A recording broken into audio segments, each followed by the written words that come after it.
Oh God, sao vậy chú Phương cũng còn wow thì tôi đang hết đây mình Phương cũng hết em muaแบบvài con cắt vài tớ rồi nó một cái bọc giặc bar sớmจะโมเองที่กันแต่ปังงาจนเป็นแต่ละจวนตะมาโตกันแต่ละงาอัตโตกันนี้กันตั้งเจอเนาะกันตีตอนแอมกับยูรันนี้วิธีโม่กับตากับตัวเนาะตีตอนแอมโม่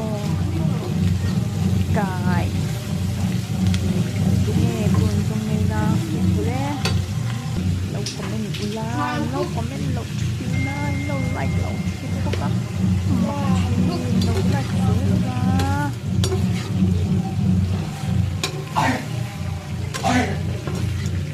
ไลค์หาทักเราเนี่ยโอ้เราไลค์เรานะจนเราเสียพวกละโม่เยอะกระเจ้าตรงนี้ก็น่ารักตาเสียนะChị lại cho nó hậu mấy khi video có video cái gì mà chị lại phải đỡ tự đi làm tạo sẽ cho nhà đặt quay chi học cùng đậu sức xe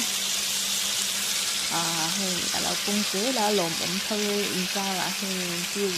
của là tự chế là subscribe của là chế là của lộn này mình sama tôi đang tên lệ kéo băng chân tục lệ kéo băng làm thành ở bên phụ 방금 này